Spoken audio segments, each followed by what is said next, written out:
ओम नमः शिवाय।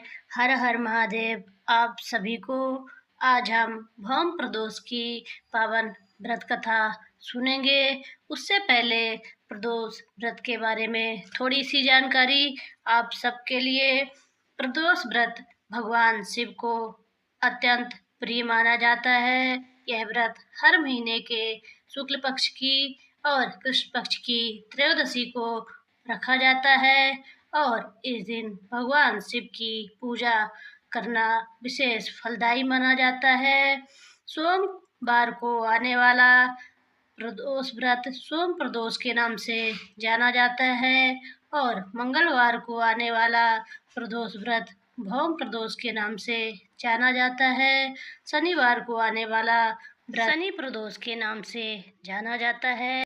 वैसे तो त्रयोदशी तिथि शिव पूजा के लिए सर्वोत्तम मानी जाती है, लेकिन प्रदोष काल सूर्यास्त के समय में ही की गई पूजा विशेष रूप से शुभ और फलदायी होती है। प्रदोष व्रत का समय हर शहर में अलग अलग हो सकता है। यह व्रत सूर्यास्त के समय त्रयोदशी तिथि के प्रभाव पर निर्भर करता है। अलग अलग शहरों में सूर्यास्त का समय अलग अलग होने से व्रत की तिथि में कुछ बदलाव भी हो सकते हैं। कभी कभी प्रदोष व्रत त्रयोदशी के एक दिन पहले द्वादशी को भी पड़ सकता है, इसलिए व्रत रखने से पहले अपने शहर का सूर्यास्त समय अवश्य देखें।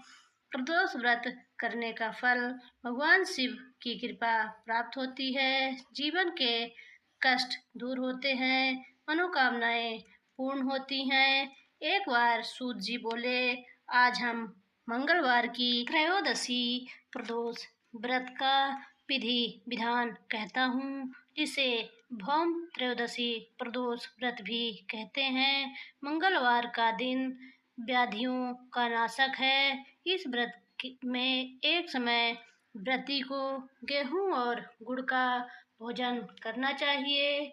देव प्रतिमा पर लाल रंग का फूल चढ़ाना और स्वयं लाल वस्त्र धारण करना चाहिए। इस व्रत के करने से मनुष्य के सभी पाप व रोग से मुक्त हो जाता है। इसमें किसी प्रकार का संशय नहीं है। अब मैं आपको उस बुढ़िया की कथा सुनाता हूँ जिसने यह व्रत किया व मोक्ष की प्राप्ति की। अत्यंत प्राचीन काल की घटना है। एक नगर में एक बुढ़िया रहती थी। उसके मंगलिया नाम का एक पुत्र था। वृद्धा को हनुमान जी पर बड़ी श्रद्धा थी।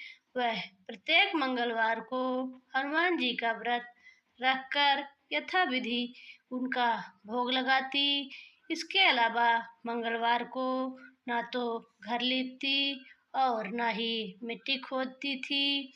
इसी प्रकार से व्रत रखते हुए जब उसे काफी दिन बीत गए तो हनुमान जी ने सोचा कि चलो आज इस वृद्धा की श्रद्धा की परीक्षा करें। वे साधु वेश बनाकर उसके द्वार पर जा पहुँचे और पुकारा, है कोई हनुमान का भक्त जो हमारी इच्छा को पूरी कर सके। वृद्धा ने यह सुनकर बाहर आई और पूछा कि महाराज क्या आज्ञा है। साधु भेषधारी हनुमान जी बोले कि मैं बहुत भूखा हूँ, भोजन खाऊंगा, तू थोड़ी सी जमीन लीप दे। वृद्धा बड़ी दुविधा में पड़ गई। अंत में हाथ जोड़कर प्रार्थना की, हे महाराज, लीपने और मिट्टी खोदने के अतिरिक्त जो काम आप कहें वह मैं करने को तैयार हूँ। साधु ने 3 बार प्रतिज्ञा कराने के बाद कहा, तू अपने बेटे को बुला, मैं उसे औंधा लिटाकर उसकी पीठ पर आग जलाकर भोजन बनाऊंगा।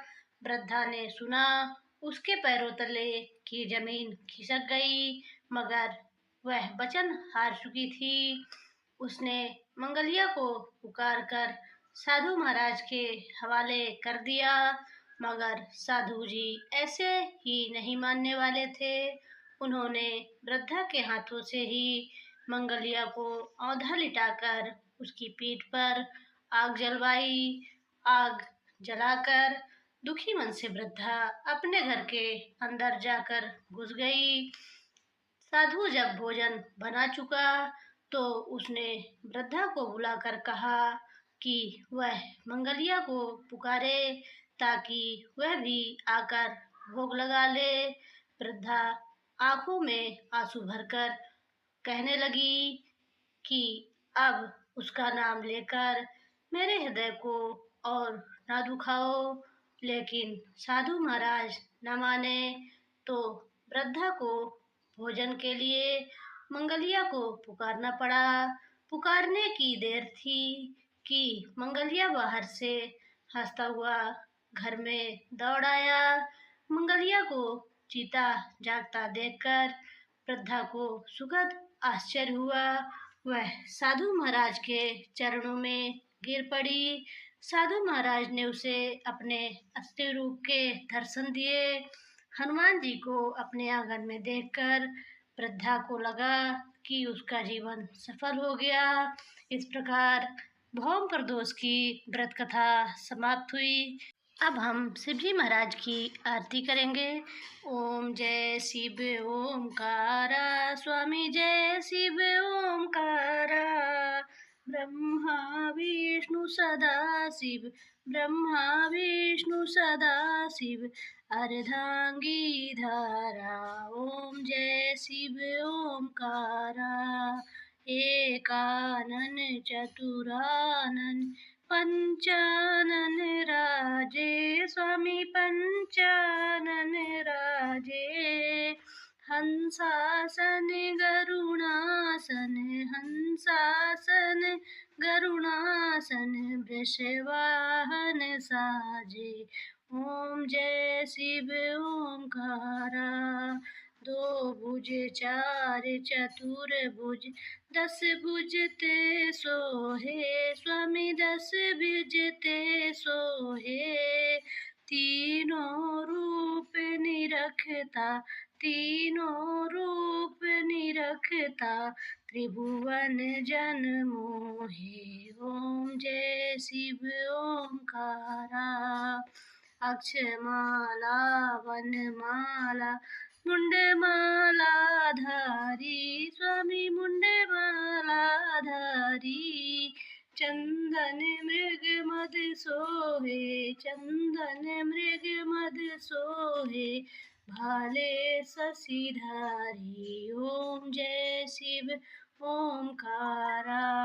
श्वेतांबर पीतांबर बागांबर अंगे स्वामी बागांबर अंगे। ब्रह्मादिक सनकादिक ब्रह्मादिक सनकादिक भूतादिक संगे। ओम जय शिव ओमकारा। ब्रह्मा विष्णु सदा शिव जानत अविवेका स्वामी जानत अविवेका। प्रणवाक्षर के मध्य ओमाक्षर के मध्य ये तीनों एका। ओम जय शिव ओमकारा। त्रिगुण स्वामी जी की आरती जो कोई जन गावे स्वामी प्रेम सहित गावे। कहत शिवानंद स्वामी कहत शिवानंद स्वामी मनवांछित फल पावे। ओम जय शिव ओमकारा।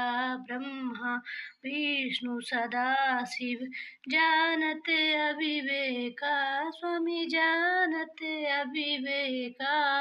ओम जय